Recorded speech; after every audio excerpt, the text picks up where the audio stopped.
देखिए, मेरी पार्टी की ये फोकस है कि हम पूरे बिहार में अपने आप को मजबूत करें। 30 तारीख को दोपहर में एक फोटो आता है जिसकी कल्पना बिहार की राजनीति में कोई नेता हो या आम जनता हो किसी ने नहीं की थी, और वो तस्वीर थी पवन सिंह और उपेंद्र कुशवाहा। उपेंद्र कुशवाहा का पैर छूते हुए पवन सिंह को देखकर सारे लोग एकदम अचंभित थे, और ये अचानक कैसे हो गया, क्या कुछ पीछे गोटी भिड़ाई गई थी, और जो पवन सिंह और उपेंद्र कुशवाहा के बीच 36 का आंकड़ा अभी तक बता रहे थे सारे राजनीतिक पंडित, ये सारा एकदम खेल पलट कैसे गया। हमारे साथ हैं जो उपेंद्र कुशवाहा की पार्टी है, उनके प्रदेश महासचिव है, किसान प्रकोष्ठ के प्रोफेसर है, प्रवक्ता हैं। तमाम बातें इनके अंदर की जो चीज़ें हैं, ये सब कैसे हुआ है, जिसमें तमाम जो जनता है, हमारे जो दर्शक है, उनकी काफ़ी दिलचस्पी होगी, हर चीज़ जानेंगे। तो स्वागत है आपका सबसे पहले हमारे चैनल पे। आपको भी धन्यवाद और आपके चैनल के सभी दर्शकों को आभार। और जो ये सबसे पहला, जैसे हमने शुरुआत की, इतना लंबा चौड़ा इंट्रोडक्शन देने के पीछे कारण यही था, ये जो बड़ी गुत्थी है कि ये हो कैसे गया, क्योंकि चुनाव एक समय एक दूसरे के खिलाफ चुनाव लड़ लेना, तमाम तरीके की बातें कि ये तो होने वाला नहीं है, जाति का फैक्टर, मतलब जो कहे 50 चीज़ें की बात हुई, और तब अचानक पैर गले मिलना, पैर छूना, ये सब कैसे हो गया। राजनीति एक ऐसी चीज़ है जिसमें न कोई अस्थाई मित्र होता है, न कोई अस्थाई दुश्मन होता है। ये बात ठीक है कि 2024 के विगत लोकसभा चुनाव में काराकाट लोकसभा से उपेंद्र कुशवाहा, जो हमारी पार्टी के आदरणीय नेता हैं, और पवन सिंह, दोनों एक दूसरे के विरुद्ध चुनाव लड़ चुके हैं। काफ़ी हॉट सीट था, काफ़ी हॉट नेशनल सीट लेवल था, पे। नेशनल लेवल पे वो बहुत चर्चा वाला सीट था। लेकिन पवन सिंह और हमारे नेता का मिलना, ये बिहार की राजनीति में एक नया इतिहास रचेगा, और शाहाबाद के क्षेत्र में एक राजनीतिक भूचाल ले आएगा। वो ये बात ठीक है कि दोनों के बीच प्रतिद्वंदिता की बात की जाती रही है, लेकिन हमारे नेता ने भी कभी किसी पवन सिंह पर कभी भी उन्होंने प्रत्यक्ष रूप से कोई हमला नहीं किया है, कभी कुछ नहीं कहा है। ये बात पवन सिंह पर भी है, पवन सिंह ने भी हमारे नेता पर कभी ऐसी बातें नहीं कही है। पवन सिंह उस दिन मिले, हमारे नेता के सामने झुके। हमारे नेता उम्र में भी उनसे बड़े हैं, इन्होंने चारों सदनों का प्रतिनिधित्व किया है, अभी वर्तमान में भी राज्यसभा के सांसद हैं, केंद्र में मंत्री रहे हैं। तो इतने अनुभवी आदमी, उम्र में बड़े व्यक्ति के सामने अगर वो झुके हैं तो इसमें कोई बहुत बड़ी बात नहीं है। भारत की जो ये सभ्यता और परंपरा रही ही है कि अपने से बड़ों के सामने हम जब भी मिलते हैं तो झुक के उसका आशीर्वाद लेते हैं, और हमारे नेता ने भी भरपूर आशीर्वाद पवन सिंह को दिया है। और जो मैं शुरू से कहते आया हूँ कि बिहार में एनडीए चट्टान की तरह खड़ी है, और वह पूरी मजबूती के साथ चुनाव लड़ने जा रही है। ये जो झुकने वाली बात थी, थोड़ा पवन सिंह का जो स्टारडम है और उनका जो क्रेज़ है, जिस पर एक तरीके से उन्होंने अपना पर्सनालिटी बना के रखा है कि नाम के आगे जी लगाओ, और वो तमाम तरीके का उनका जो डायलॉग वायरल होता है, तो ऐसा है कि पवन सिंह अपने ईगो में और अपने पर्सनालिटी के ऊपर रहते हैं, किसी के सामने झुकते नहीं है। तो वो दर्शकों को काफ़ी उनके मतलब बुरा कह ले या वो अचंभित करने वाला था कि ऐसा कैसे हो गया। नहीं नहीं, ऐसा कुछ बात नहीं है। पवन सिंह के उम्र में और हमारे नेता के उम्र में बहुत अंतर है। तो पवन सिंह भी अपने पिताजी के उम्र के व्यक्ति के साथ मिलेंगे तो क्या करेंगे। सही बात है। वहाँ ईगो नहीं न है जी। हम कितने भी बड़े हो जाए, अपने पिता से तो बड़े नहीं हो सकते, अपने पिता तुल्य लोगों से तो बड़े नहीं हो सकते। तो उन्होंने मिले, झुके, प्रणाम किए। ये उनकी सभ्यता है, संस्कार है, और ये हमारे नेता का बड़प्पन है कि उन्होंने उनकी उस व्यवस्था को, उनके उस कार्य को तहे दिल से स्वीकार किया। एक और चीज़ वायरल हो रही है जब से ये तस्वीर सामने आई है कि अब उसको पवन सिंह के विरोधी लोग कह रहे हो, या जो भी जिस तरीके की हवा उड़ाई जा रही है कि एनडीए में आने के लिए पवन सिंह एनडीए में वापस है, तो इसके पीछे ये शर्त रखी गई थी कि आप उपेंद्र कुशवाहा से माफ़ी मांगेंगे तभी आपकी घर वापसी हो सकती है। इसकी क्या सच्चाई है। देखिए, एनडीए से बाहर तो पवन सिंह कभी नहीं रहे। हाँ, ये बात ठीक है कि वो 2024 के लोकसभा चुनाव इससे बाहर जाके लड़े जरूर हैं, लेकिन एकदम से बाहर हो गए हैं और एनडीए के खिलाफ जाके, हमारे नेता के खिलाफ जाके बातें कह रहे हैं। चुनाव के दौरान भी उन्होंने हमारे नेता के खिलाफ कोई कटु बातें नहीं कही थी। तो हाँ, ये बात ठीक है कि उस समय चुनाव वो अलग होकर जरूर लड़े हैं। अब वो उनको लगा कि भाई हमसे गलती हो गई, ये काम हमें नहीं करना चाहिए था। तो अगर सुबह का भूला शाम घर वापस आ जाए तो उसको भूला हुआ नहीं कहते हैं, और वो आए और एनडीए में उनका सहर्ष स्वागत है। इसके अलावा शामिल तो हो गए हैं, इसके अलावा एक और जो मतलब चीज़ें वायरल हुई है, हर चीज़ पे बात करना चाहते हैं। आप पार्टी से जुड़े हैं और अंदर की बातें जानते हैं, और एक अथॉरिटी है आपके पास कि इस पे वो जो ओरिजिनल बात रख सके, अंदर की बात रख सके। एक चीज़ और वायरल हुई जिसमें ये कहा गया कि ये जो सारी कहानी रची गई ये पवन सिंह का ईगो तोड़ने के लिए था। इसके पीछे क्या आप कहेंगे कि ज़रा सी भी सच्चाई थी या ये फालतू बकवास? देखिए, इसमें ईगो की कोई बात ही नहीं है ना।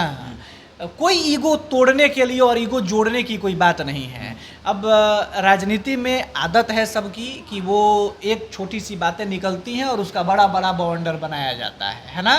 तो जिसका जितना बड़ा नाम है उसके साथ उतना बड़ा बड़ा बवंडर जुड़ा हुआ है ना। तो ये राजनीतिक शगुफा है, इसका कोई मतलब नहीं, अफवाह है ये सब। एक चीज़ और भी आया कि गले मिले और उसके साथ साथ वो प्रणाम करते हुए फिर साथ में बैठकर बात करते हुए तमाम तस्वीरें आई। तो हुआ कि उन्होंने उपेंद्र कुशवाहा की पार्टी ज्वाइन कर ली है, मतलब बीजेपी की ना ज्वाइन करके उपेंद्र कुशवाहा, तमाम उनके फैन लिख रहे थे। यहाँ तक कि एक चर्चित न्यूज़ चैनल के ऊपर खबर है, जरूर मिला तो हम स्क्रीनशॉट भी लगा देंगे, कि 2 विधानसभा की सीट दे रहे हैं उपेंद्र कुशवाहा अपनी पार्टी से पवन सिंह को, और एक राज्यसभा की सीट। नहीं नहीं, ऐसा कुछ भी नहीं है।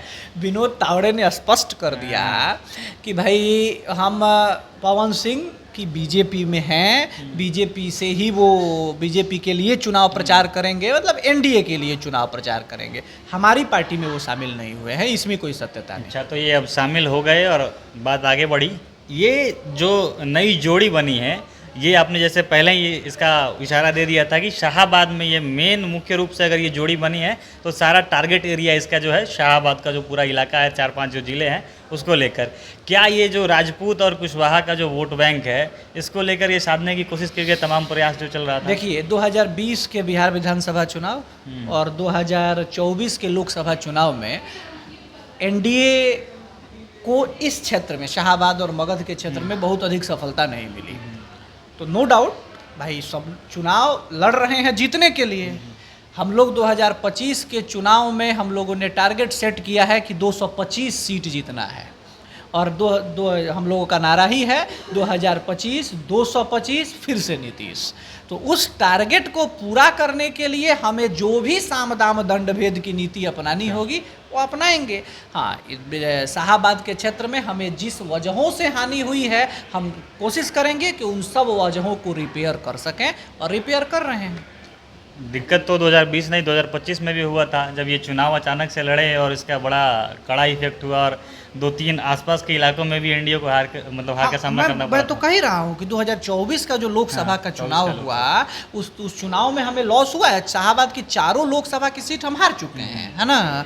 तो हम क्यों हारे? हमने अपने गठबंधन में आत्ममंथन किया, और आत्ममंथन करने के बाद जो जो हमें कमियां दिखाई पड़ी उसके लिए हमने अपनी रणनीति बनाई।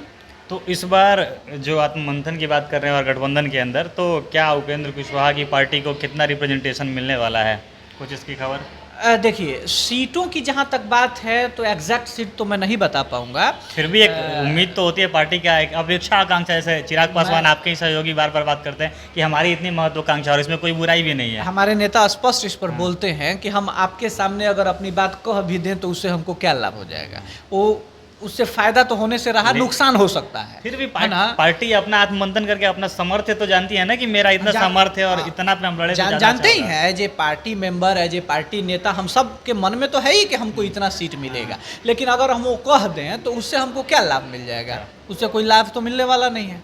मैं कह दूं कि मुझे 50 सीट चाहिए, 60 सीट चाहिए, उससे क्या लाभ? मुझे तो आप सीट देंगे नहीं, मीडिया हमें सीट देगी नहीं, है ना। तो उससे कोई बहुत ज़्यादा लाभ नहीं होने वाला है। जो एक्चुअल फोरम है वहाँ पे बात हो रही है, और जब भी इस पर सभी गठबंधन के लोग सहमत हैं, एक दिन समय आएगा, बहुत जल्द वो समय आ जाएगा जिस दिन सबके सामने वो। फिर भी इसके अलावा सीट तो ठीक है, नंबर एक अलग बात है। इसके अलावा एक और भी बड़ा फैक्टर होता है, जो होता है कि इस क्षेत्र में हर पार्टी का अपना एक क्षेत्र, एक रीजन होता है जिधर ज़्यादा वर्चस्व है, और शायद यही कारण होता है गठबंधन बनने का, क्योंकि एक पार्टी हर जगह उतनी मजबूती से, उतनी बलशाली नहीं हो पाती है। आप लोग किधर क्या टारगेट में है कि किधर ज़्यादा सीटें मिलें? लेकिन उपेंद्र कुशवाहा का नो डाउट एक कर्म क्षेत्र शाहाबाद के क्षेत्र में रहा है, इसमें कोई दो राय नहीं है। वहाँ से वो उस क्षेत्र से सांसद रहे हैं, इसमें भी कोई शक नहीं है। तो हमारा ये ज़रूर है कि शाहाबाद के क्षेत्रों पर हमारा फोकस ज़रूर है। एक चीज़ आपकी पार्टी के साथ एक लंबा चौड़ा इतिहास भी रहा है कि पार्टी बनना, कभी इधर जाना, टूटना, बिखरना, फिर वो होना। तो जो एक इमेज बना हुआ है, इस बार उसको तोड़कर उसी पैटर्न के साथ जाना चाहते हैं या उसको तोड़ के कुछ नया करने वाले हैं, और दर्शकों को कैसे विश्वास दिलाएंगे, मतलब जो ऑडियंस है, जो जनता है, जो वोट देने वाले लोग हैं, उनको कैसे विश्वास दिलाएंगे, क्या नया करेंगे? इस पर देखिए, इस पर एक बहुत मतलब अच्छे से इसको समझना चाहिए कि हमारे नेता ने कभी किसी पार्टी को नहीं तोड़ा, पहली चीज़। दूसरी चीज़ ये कि जब भी वो किसी दल से अलग हुए, वो इसलिए अलग नहीं हुए कि हमको ये पद चाहिए, हम इसके लिए अलग हो रहे हैं। वो जब भी कहीं से अलग हुए हैं, इसलिए अलग हुए हैं कि आकांक्षा क्या है, उसकी पूर्ति के लिए उन्होंने अपना पद छोड़ा है, उन्होंने पार्टी से वो बाहर निकले हैं। और ऐसा भी उन्होंने नहीं किया है कि जब वो किसी पार्टी से अलग हुए हैं तो दूसरी पार्टी में जाकर शामिल हो गए हैं। वो हर समय अपना दल बनाए हैं, उन्होंने अपने दल के बनाकर और अपने मिशन को, अपनी सोच को लागू करने का प्रयास किया है ना।